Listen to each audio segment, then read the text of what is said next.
In this tutorial, I am going to show you how to fix DoorDash not accepting Apple Pay.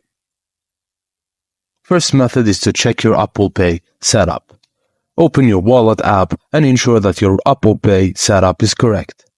Verify that your card is active and there is no alerts associated with it.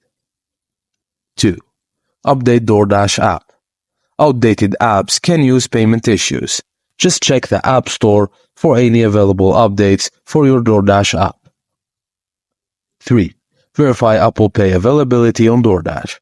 Within the DoorDash app, ensure that Apple Pay is listed as a payment option. 4. Ensure stable internet connection.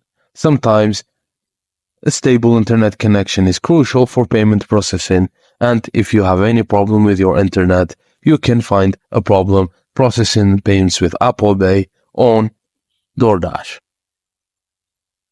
If you've tried all of both steps and Apple Pay still isn't working, reach out for DoorDash support.